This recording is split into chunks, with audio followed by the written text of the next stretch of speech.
Bonjour à tous.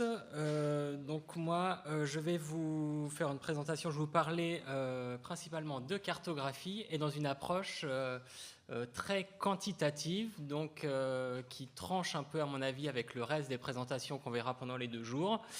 J'ai beaucoup de choses à vous montrer. Je vais essayer de ne pas trop déborder, mais on me fera signe de toute façon.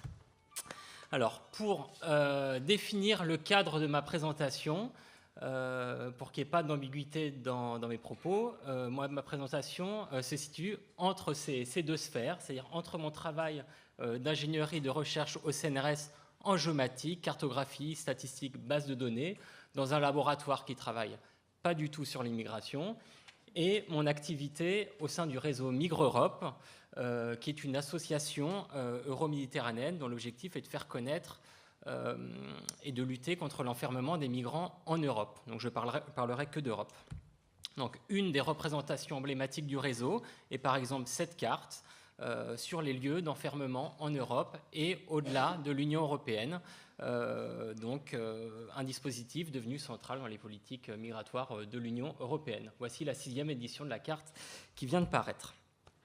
Mais venons au cœur du propos. Donc, combien y a-t-il de morts ou de portés disparus, de migrants morts ou portés disparus aux frontières de l'Union européenne?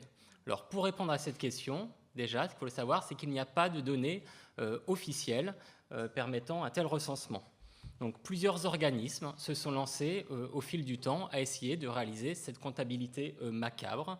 Le premier était l'association United for Intercultural Action, qui est une ONG néerlandaise qui recense depuis 1993 les morts et portés disparus de personnes tentant de rejoindre l'Union européenne ou des personnes mortes sur le sol européen dans une situation de clandestin, entre guillemets. Donc, ce travail avait une finalité plutôt militante.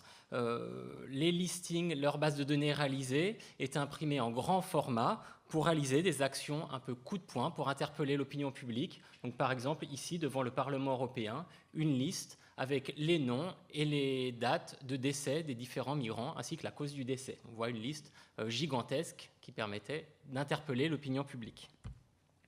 Dans le même temps, le journaliste Gabriele Del Grande, journaliste italien, recensait les décès aussi sur son blog Fortress Europe, donc 27 000 morts depuis 1993.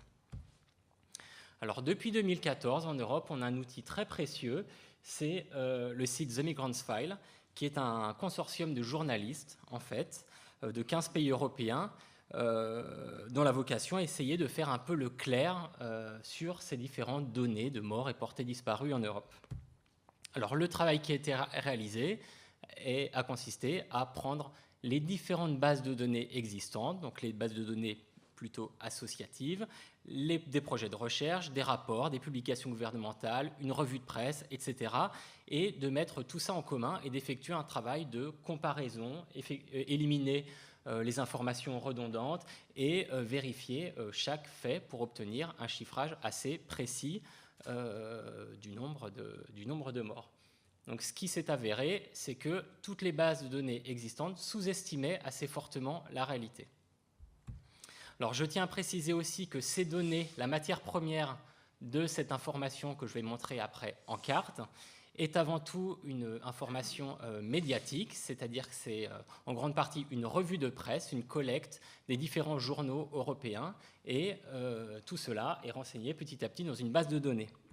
Ce qui fait que notre outil de mesure n'est pas non plus totalement fiable, c'est-à-dire qu'il dépend de l'intérêt dont les médias portent à la question migratoire. Dans les périodes où les médias s'intéressent beaucoup à la question migratoire, de nombreux événements vont être recensés et moins en temps de creux. Donc, quoi qu'il en soit, et même si ces chiffres sous-estiment de façon évidente la réalité, on a, depuis 1990, à minima 37 000 morts aux portes de l'Europe et près de 2 000 en moyenne par an depuis le 1er janvier 2000, ce qui fait de la Méditerranée une frontière migratoire la plus mortifère au monde, loin devant la frontière Mexique-États-Unis qui aurait entre 300 et 500 morts par an. Ceci reste à vérifier. Alors regardons maintenant les choses dans le temps. Alors si on regarde effectivement ce graphique qui va de 2000 à 2016, qui représente le nombre de morts et portées disparues par trimestre, on voit une organisation plus ou moins chaotique avec des pics et des creux, ces pics et ces creux correspondant à la fluctuation des mouvements migratoires. Ici, ce graphique, c'est le nombre d'interceptions de migrants par année aux portes de l'Europe. Donc on voit un pic en 2008, 2011, 2014 qui correspond grosso modo à ce graphique de la mortalité. Donc premier constat, c'est que le nombre de morts varie avec la fluctuation des mouvements migratoires. Alors si on regarde ça dans le détail, on voit que de 2000 à 2009, on a une augmentation constante du nombre de morts aux frontières de l'Europe, puis un creux soudain qui correspond, selon moi, à la mise en place par l'Union européenne d'une politique d'externalisation, c'est-à-dire qui consiste à faire reporter le contrôle de la frontière par les pays de transit, les pays tiers, les pays d'Afrique du Nord, notamment par des politiques d'enfermement, de pression commerciale, tout ce qui a à faire avec la politique de voisinage, avec une certaine efficacité. Puis les printemps arabes, la guerre en Libye, remettent les gens sur les routes, ce dispositif vole en éclats et beaucoup de gens se noient, notamment en Méditerranée. Puis de nouveaux accords sont conclus avec les pays d'Afrique du Nord et le contrôle de la frontière se redurcit avec une baisse du nombre de morts. Puis à partir de 2014, les différentes guerres, Libye, Syrie, Irak, etc., remettent de façon significative les gens sur les routes. Et 2016 est l'année pour l'Europe la plus mortifère jamais recensée, avec plus de 3800 personnes, et l'année n'est pas finie. Alors, voilà comment s'organisent les choses dans le temps. Maintenant, je vous ai parlé de cartes, donc on va voir comment on peut mettre en image cartographique cette information. Alors, tout d'abord, un petit préalable, c'est que dans les données dont nous disposons, le passage de nos tableaux de données à nos images nécessite une opération dite de géocodage, c'est-à-dire de localisation dans l'espace des différents événements. Alors, parfois, c'est facile. On sait que le décès a eu lieu dans un centre de rétention ou à une adresse précise ou un lieu précis, mais bien souvent, le décès a lieu en pleine mer au cours d'un naufrage, dans le désert, et donc la localisation est pour le moins délicate, ce qui nécessitera après coup, pour la représentation cartographique, une certaine agrégation pour représenter de façon globale le phénomène. Alors, la première carte réalisée des migrants morts aux frontières est celle-là. Elle était réalisée par Olivier Clochard, chercheur au CNRS, et Philippe Rekasevich, qui est un journaliste, cartographe à l'époque au Monde diplomatique. Donc ça, c'était en 2006. La carte se construit sur deux critères. Un critère quantitatif, un cercle qui représente le nombre de morts dans un lieu depuis 1993, je crois que la carte démarre à cet endroit-là, et un critère qualitatif, la cause de la mort. Donc là, on a fait une agrégation de causes, noyade, suicide, asphyxie, etc., permettant d'articuler effectivement l'ampleur du phénomène et remettre un élément descriptif. Alors cette carte a été mise à jour à de nombreuses reprises. Donc en 2009, ici, pour la première version de l'Atlas des migrants en Europe. C'est un atlas du réseau Migre Europe. En 2012, puis en 2015. Et donc sur chacune de ces cartes, on voit se dessiner une frontière migratoire qui se déplace et à chaque fois, le bilan mortifère s'amplifie et on voit les cercles grossir. Si on regarde les choses concrètement dans le temps, voir comment tout cela évolue, parce que les cartes d'avant représentaient une espèce de cumul, c'est un comptage de l'ensemble des données disponibles. Là, si on regarde période par période, on voit que de 1995 à 1999, nous avions recensé 1932 morts, bon, un chiffre qui est à prendre évidemment à chaque fois avec des pincettes, avec quelques lieux qui se dessinaient, Gibraltar, Ceuta, Melilla, Malte, le détroit de Sicile et le canal d'Otrante. Alors ici, je précise que la représentation cartographique ici à l'écran est une représentation dite lissée, c'est-à-dire qu'on représente le phénomène comme s'il s'organisait de façon continue dans l'espace, une transformation mathématique de l'information. En gros, plus la tâche est foncée, plus le nombre de morts est important dans la zone, plus la tâche est claire, plus le nombre de morts est faible. Et sur la partie droite de l'écran, on voit exactement la même information en 3 dimensions. Donc plus la hauteur est élevée, plus le nombre de morts est important. Alors, si on passe à la période 2000-2004, on voit effectivement que le nombre de morts augmente autour de Gibraltar, Ceuta, Melilla, et commence à se déplacer plus au sud vers les îles Canaries.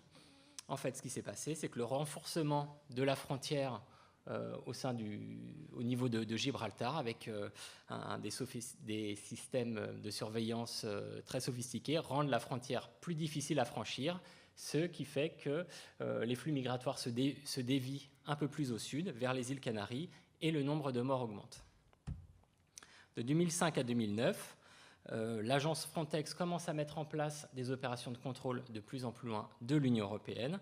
Le flux augmente encore sur les îles, le nombre de morts augmente encore sur les îles Canaries, puis encore plus loin sur le Sénégal. Frontex ira même jusque-là contrôler les flux migratoires.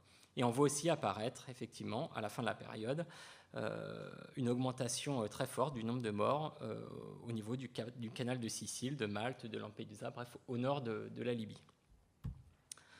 Enfin, de 2010 à 2015, avec les printemps arabes et les différentes guerres, effectivement, la politique migratoire vole en éclats, je l'ai dit tout à l'heure, et là on voit que le nombre de morts, les décès se recentrent de façon très significative au nord de la Libye.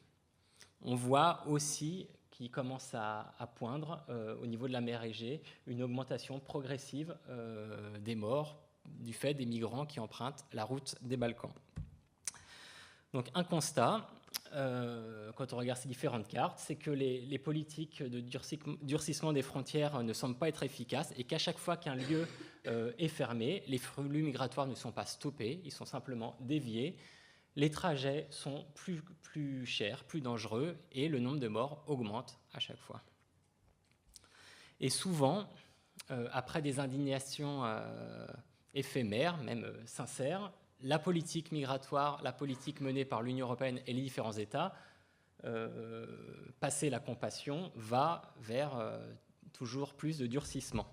Par exemple, ici je parlais de la route des Balkans, en 2015, donc une photo a indigné l'Europe tout entière. C'est la photo de cet enfant, Alan Kurdi, retrouvé mort sur une plage turque.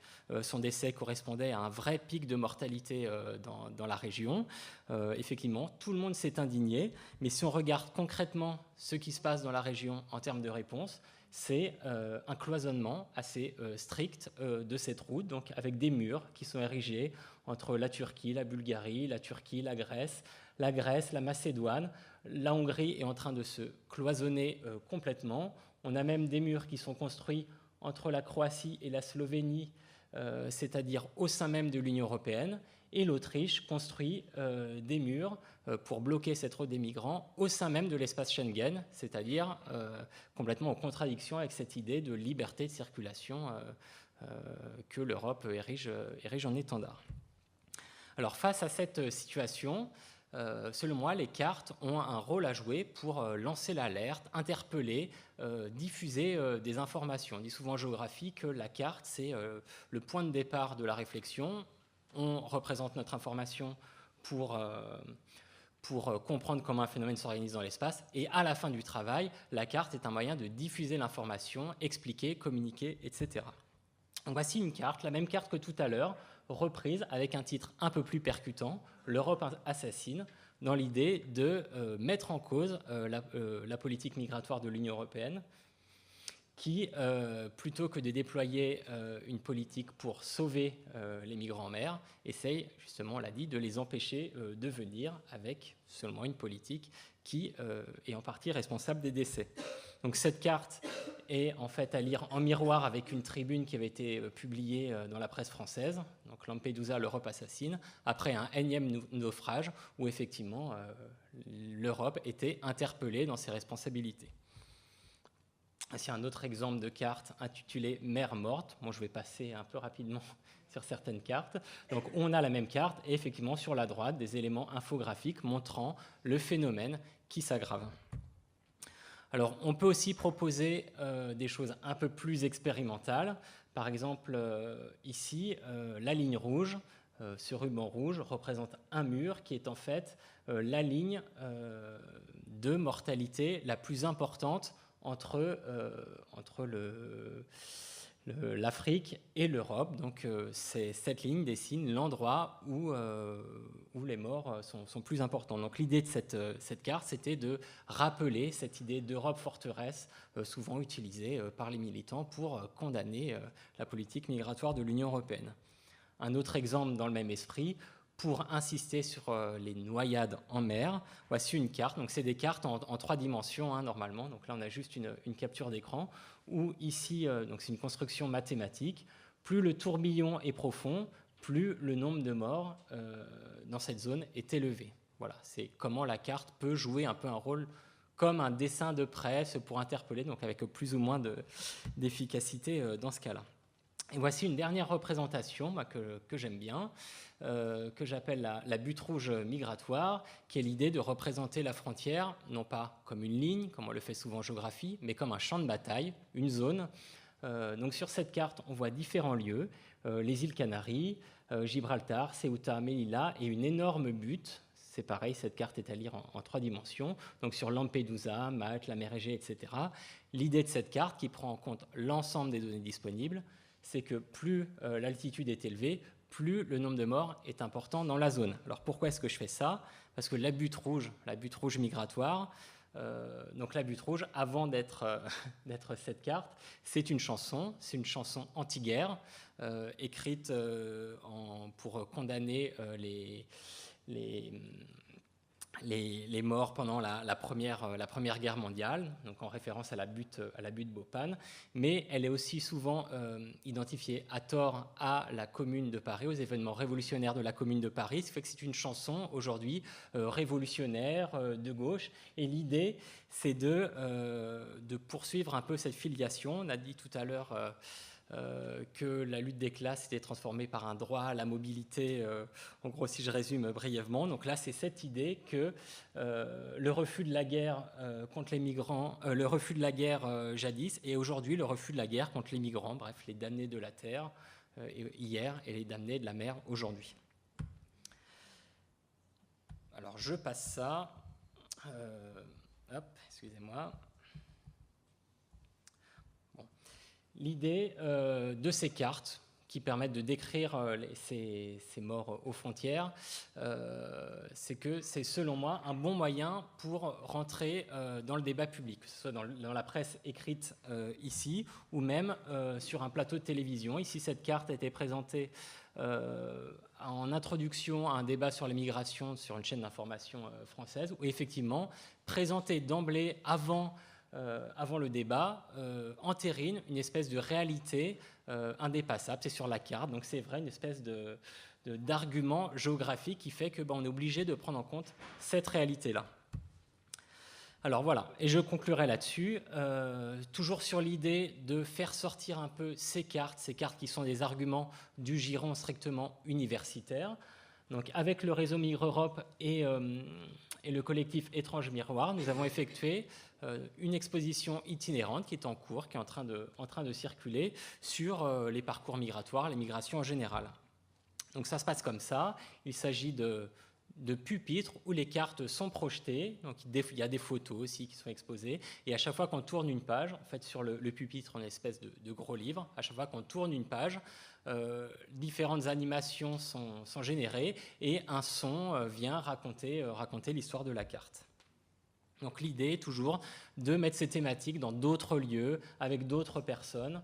Et voici par exemple, donc on ne voit pas très bien le pupitre sur la question des morts aux frontières, sur un thème, le scénario du pire.